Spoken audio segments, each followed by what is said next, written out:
Welcome back to Casual Bias Rugby. Weekend one, done and dusted. 27 points to 20. South Africa victors over Ireland. It's Monday. We know, listen, the squad's coming out tomorrow for South Africa. So we thought, listen, let's do a little predicted lineup. I always do this. If you do like the channel, do remember to like and subscribe. As you know, I post content of creators from all over the world. If you do like podcast form, you can go on to Safas Unscripted, where 2 other South Africans join me on a podcast literally 3 times a week. Anyway, without any further ado, let's get into it. Starting off in the 1, 2, 3, I'm going with the same. Now, the thing is, do we expect a lot of changes after the performance by the Springboks? In my opinion, I don't. I think here and there we'll see some changes, and I don't think there's any changes in the front row. I'm going with Oxenche, Bongi Manambi, and Frans Malherbe.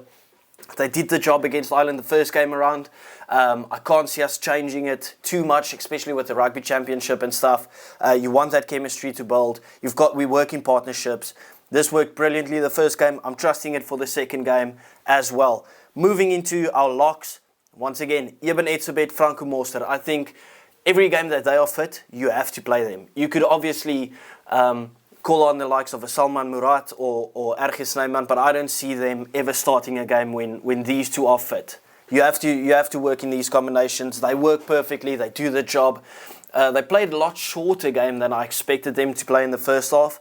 In the first game, I expect them to put in a couple of extra minutes, especially because one of these is changes on the bench. 6, 7, 8. I'm going with literally with the first 7 stay the same. I'm going with Siya Kolisi once again. Absolutely brilliant game.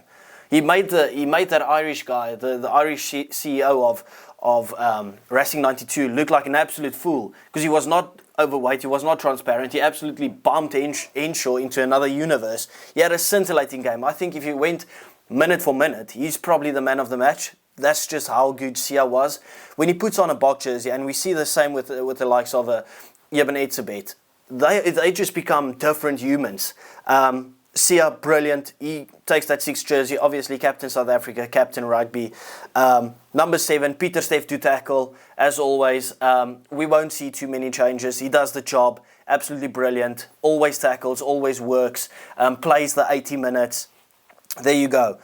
8th position, or 8th man, Kwagga, he struggled. And we've mentioned it before, like, he struggles when he starts, and I don't know if it's the size or it's the moment that gets too big or the expectation on it, but he's so good from the bench. Like, he's irreplaceable in this team coming off the bench. But for some reason, when he starts, he just struggles, and he did again last weekend. Like, he had a couple of good moments, but the ball got ripped from him. He knocked the ball from a kickoff. He knocked it from, a free kick or a penalty kick or a dropout or whatever it was.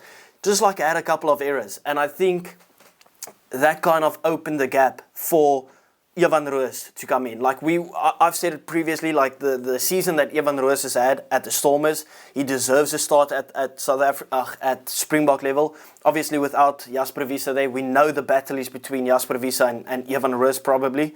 And this is his opportunity. He kind of needed Kwagga to have a struggling game to get in there. Because if Kwagga had a brilliant game, you already know Kwagga's going to be the 8th man. But now Evan Roos probably, with that, gets the chance, and I would like him to get the chance. Obviously, this is a predicted lineup, so not necessarily what I want to see. But I want to see this so badly that I actually put it in the predicted lineup, and I don't think it's too far-fetched. And the same goes for the back line. I'm changing the combination a bit. I'm going with, in the 9 jersey, I'm going for Kobus Reinach. Faf de Klerk was not at the races at all. And then Reinach, he's played in the partnership with Andre Pollard at Leicester Tigers. He's played in the partnership with him literally in the World Cup against Tonga. He needs to get a game in my opinion. He is our best 9. Like, overall, his defense is brilliant. He's quick. His box kick is good. He's quick with the quick ruck ball. He actually fits the mold of the way that we want to play under Tony Brown so well. So I'm going with Kobus Reinach to get the start.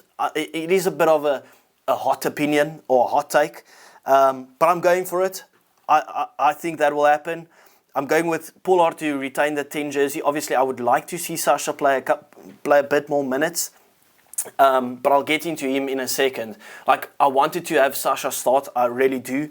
But the thing is, you can't start Sasha and then have Pollard that can only slot into 10 on the bench if you're going with the 6-2 split. Like, well, that's just my opinion on it. So it's probably the safer option with Sasha on the bench, who can just slot into any position, even though we want him to go into that 10 role. So Pollard, he needs to fix his game after last weekend. Obviously, his kicks are massive, but the all-round game and stuff, he needs to be a bit quicker, attack that gain line. Obviously, he's not the Pollard that we all know and love from years ago, but we know the class that he has. He showed it in the World Cup. And it will be interesting to see how he adapts his game getting into the system, because obviously it's still a new system. We need to get used to this running rugby. I mean, we saw the ball kicked more in the England-New Zealand game than we saw in the South Africa game, and we are renowned for kicking the ball. So it just tells you how we need to adapt at the moment, and it will take some time. We saw it with England, with Felix Jones coming in with that defensive line, that rush defense. They didn't get it right from the first game. And it's the same with our attacking now. So obviously at some points it might look a bit scrappy, or we won't look at the races.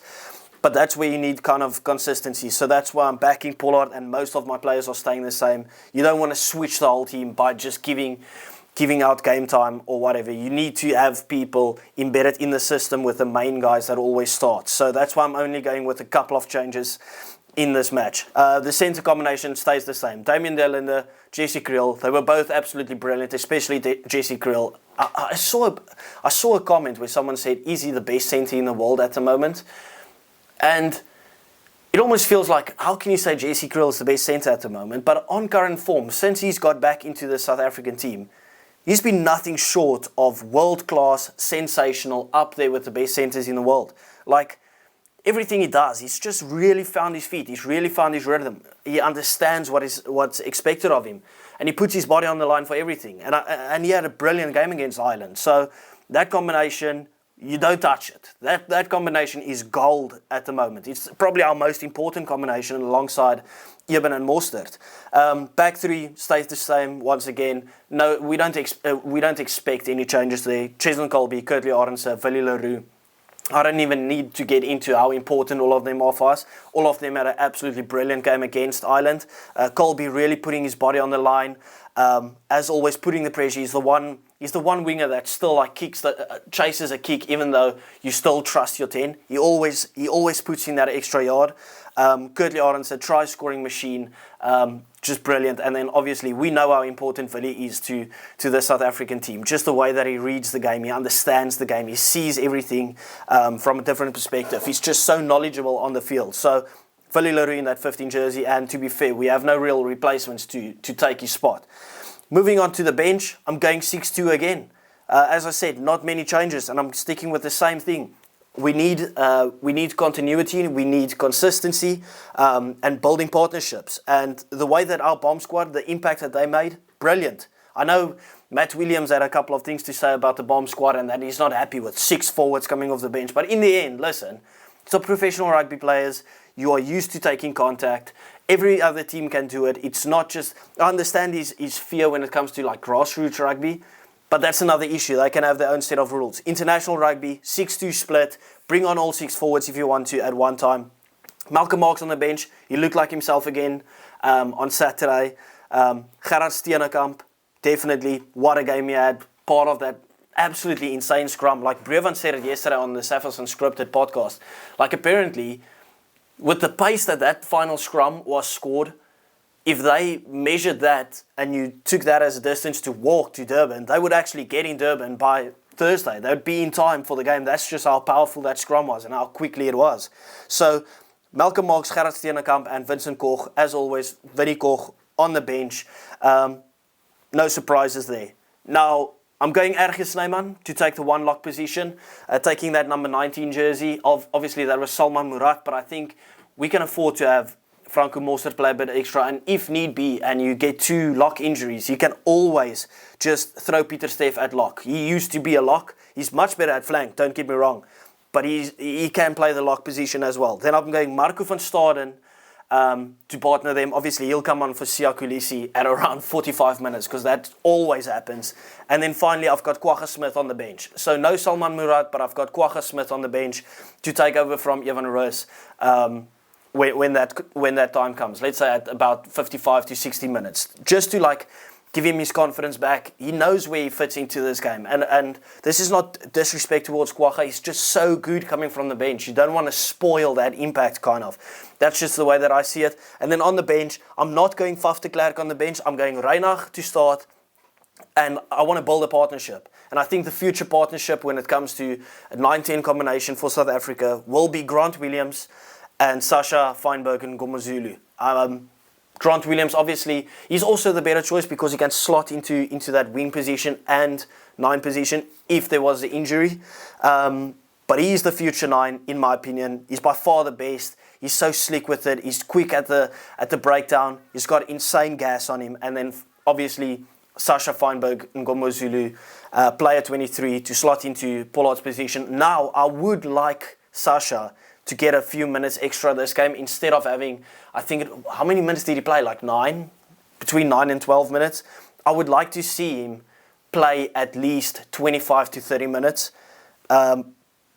Just to kind of get him that experience. You don't want to playing like a full game against Argentina or playing a full game against the Wallabies because you probably won't start against New Zealand while he hasn't really had game time. So I would like for him to kind of just get experienced, get chemistry with this team, get some proper minutes, because he didn't even play the full game against Wales. He also came from the bench there. Yeah, that's just my opinion. Let me know what you guys think about it. If you do like the video, please do remember to like and subscribe to the channel. I appreciate each and every one of you guys, and we will see you next time. Thank you.